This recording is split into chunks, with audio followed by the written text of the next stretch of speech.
আমি আমাৰ ঘৰত ছোৱালী 4জনী আৰু সেই 4জনী ছোৱালী এজন চাকৰিয়াল হাজবেণ্ড পাইছোঁ। আৰু সেই হাজবেণ্ডকেইজন যে পালোঁ, মানুহে কি কয় জানেনে? ইহঁতৰ ঘৰৰ হেনো 4জনী ছোৱালীয়ে চাকৰিয়াল ল'ৰা পাব লাগেনে? নিশ্চয় যাদু কৰিলে দেই। চাবলৈ আহাৰ দিনাখন চাবলৈ আহিলেই মানুহক কি মনৰ কি মানে পচন্দ অপচন্দ কি কথা নাই নেকি?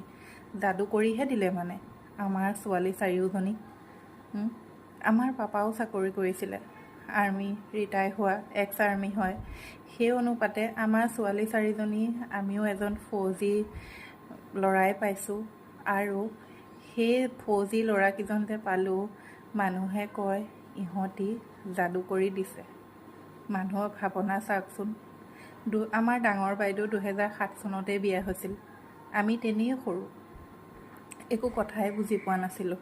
ঠিক তেনেকৈ সৰু বাইদেউ গ'ল, মই নিজেই ভাল পাই বিয়া হৈ গ'লোঁ। আৰু ভণ্টিজনীও মাজতে বিয়া হৈ গৈছে। গাঁৱৰ মানুহে উলিয়াইছে, যেতিয়া কয় কাৰোবাৰ মুখত শুনা পাওঁ ইহঁতে ছোৱালী 4জনীকে যাদু কৰিয়েই দিছে। চাওকচোন আপোনাৰ কেনেকুৱা লাগিব শুনিলৈ। কি ক'ম দেই, ক'বলৈ ভাষাই নাই।